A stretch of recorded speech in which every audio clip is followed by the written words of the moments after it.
Damn, can y'all stop asking me whether I read the new Dragon Ball Super manga chapter? Of course I did. Look, I got all the important bits right here.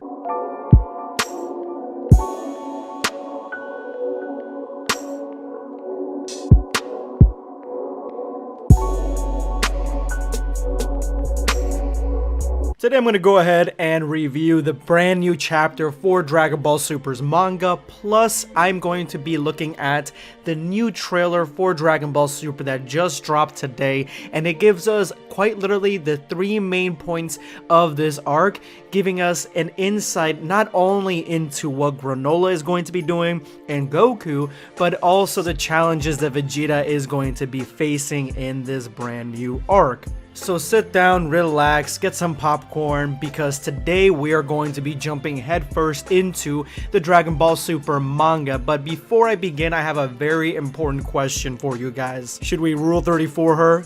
Is she worthy of it? Is she the next Dragon Ball Bae? This girl whose name I don't know?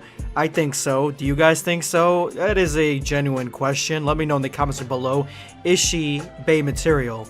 Let's go ahead and jump in. First of all, I am a huge fan of anime manga, which, if you guys don't know what anime manga is, it is exactly kind of what you're seeing here, which is a manga but an animated format with special effects. It looks like it's somewhat moving. We haven't really seen anything like that in the mainstream. Like, there aren't any shows like that kind of have like that manga or comic book feel to it, but you know, in animation, unless you get something like extremely stylized, like the new Spider-Man Into the Spider-Verse movie that I'm saying new but came out years ago. Yeah, something like that is basically a limit of what we get, but anime mangas are cool in their own right because they get all the features, all the awesomeness that comes from a manga, but of course it is in motion. So it goes without saying that I love this new trailer because it gives us exactly what the entirety of the story of Dragon Ball Super's Granolah arc is going to be. Granolah is the last survivor of his tribe,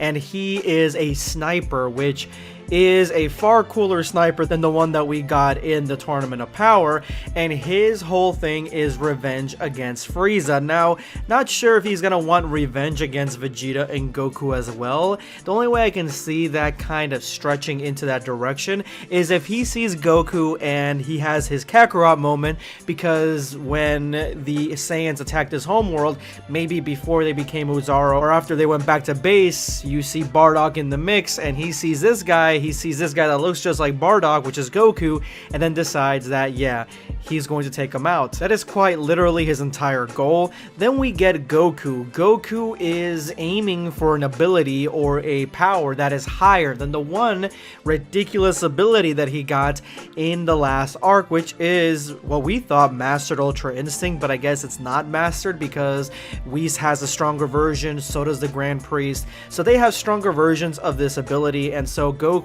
can actually have some room to grow, a lot of room to grow, and get stronger within this ability. And then we have the most interesting bit, which is Vegeta. Vegeta is going to be learning a brand new technique from Beerus, and I'm gonna go more in depth in this once I jump into the manga portion. But Vegeta learning a technique from Beerus and learning from Beerus, and Beerus really not, you know, officially making Vegeta his student, basically, because he doesn't do that. He just tells Vegeta, go ahead and copy my abilities. I think that's a really cool setup, and honestly, this arc, it looks pretty phenomenal in my opinion, and I can't wait to see exactly what happens and what the Oracle Fish, what he says comes true, where he says that the strongest warrior in Universe 7 is about to rise, meaning that it'll be stronger than Goku, because Goku and Vegeta are from Universe 7, so it's basically Universe 7's version of Jiren. I'm curious to see how a sniper character fits into becoming super powerful, like his abilities, how are they going to revolve around him becoming more accurate or stronger as a sniper? I don't know. but the manga actually gives us some insight into what Granola's abilities are and exactly how powerful he will become. And that is where we start out in the beginning of this chapter, where Granolah is having a nightmare of the night that the Saiyans attacked his homeworld and decimated his species. Now, him being the lone survivor of a clan or a tribe, I'm sorry, but this is Dragon Ball Super's version, or Dragon Ball's version of Sasuke, of Killua.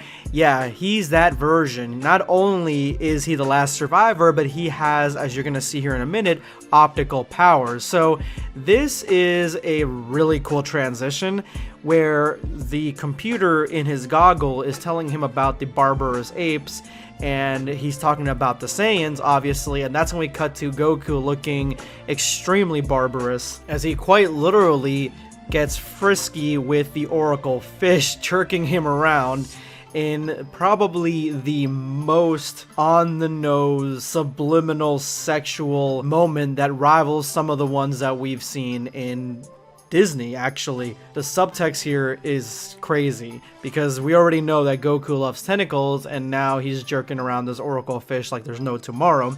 But the Oracle Fish is getting a shot from Whis because he has insomnia, and of course this insomnia is either a bad omen or maybe not a bad omen at all. Maybe it doesn't mean anything. That's what Whis says.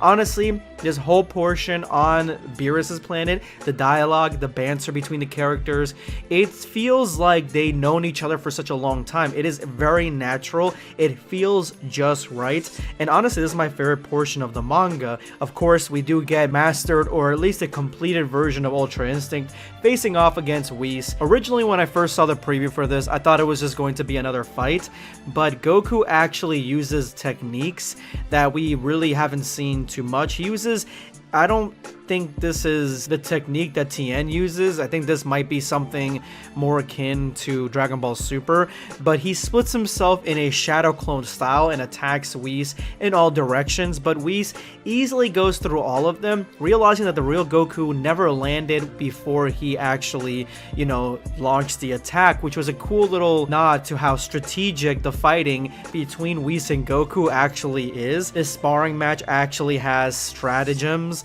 which I find really interesting. But of course, Goku cannot touch Whis, and that is when Vegeta asks Beerus if he's going to jump in, but Beerus isn't really one to want to do Ultra Instinct all the time. Like a technique that calms the mind and the heart for a god of destruction isn't something that is really an ability that Beerus would want to use all the time. He tells that to Vegeta, and then he says that there are other abilities that the gods of destruction use that are on par or the same strength or just have different benefits, and Vegeta is excited to see this. But of course Beerus doesn't take any students, but if Vegeta would like to watch and steal something, you know, this whole animal magnetism that Beerus has going on for Vegeta right here, this whole manga chapter has a lot of innuendos. But he does say if he wants to steal anything that he puts down, then go ahead and take it.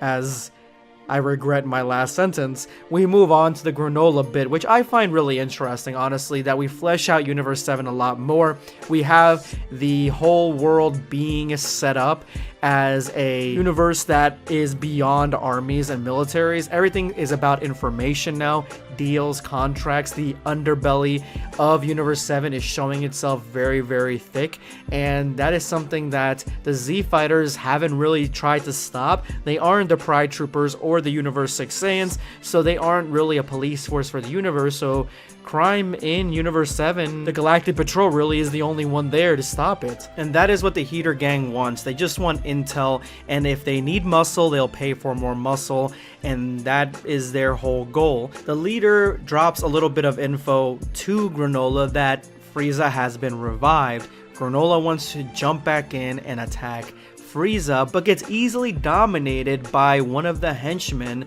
or at least one of the family members to the Heater clan, and that is the strongest member of their family. And we find out that the leader of this clan really only dropped the Frieza information because Granolah is getting too powerful, and if he becomes more powerful than their top warrior, which is the dude that just dropped them in 2 seconds, then they are going to be in some serious trouble. Like, this warrior is really the only reason that Granolah hasn't overtaken this gang, essentially. He still kind of works for them. And I love this sort of stuff. I like this underhandedness. I like the strategy that we're seeing here. This is Toyotaro at his best from his Dragon Ball fan manga roots, where he's actually developing this world into something so much more, and even showcasing how the criminal underbelly, basically very similar to the Mandalorian in Star Wars, is a stab in the back business, because one of his so-called friends attacks him at the end of this and then ends up paying maybe the ultimate price. It's really unclear whether he kills him or not,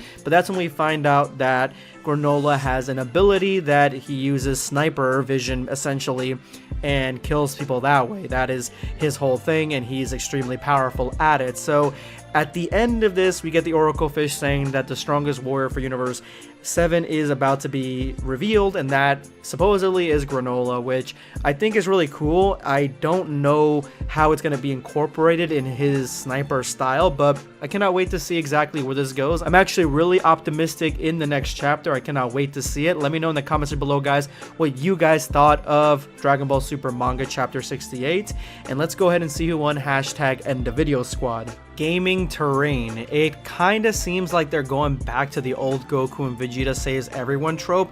Absalon is still awesome, don't get me wrong, and they might not go that way, but it really does seem like it, and it's kind of a tired trope at this point. I 100% agree with you on this one, honestly. I didn't get a chance to really talk about that in yesterday's video, but with them coming back and just the hype of it all, the scene of their reunion and stuff, which was very heartfelt in my opinion anyway, yeah, I just kind of got pulled into it because I love Goku and Vegeta so much. I did like that we got to see everybody else fight for like 8 episodes and try their hardest to defeat the Absalon Saiyans, but if it takes Goku and Vegeta to come in and save everybody after 8 episodes of them trying on their own, I would give it a pass, mainly because Vegeta is part of it. Not only is he one part of the fusion, but he's also more powerful than Goku at this point. He's a stronger character on his own right. So I guess since I'm, in the camp that I like Vegeta a lot and I want him to get the W, I'm glad that he's part of the W in this, but I do agree that it is a tired trope. Anyway, thank you so much for your common gaming terrain. This is going to be Blackscape signing off. Take care, guys. Subscribe for more content.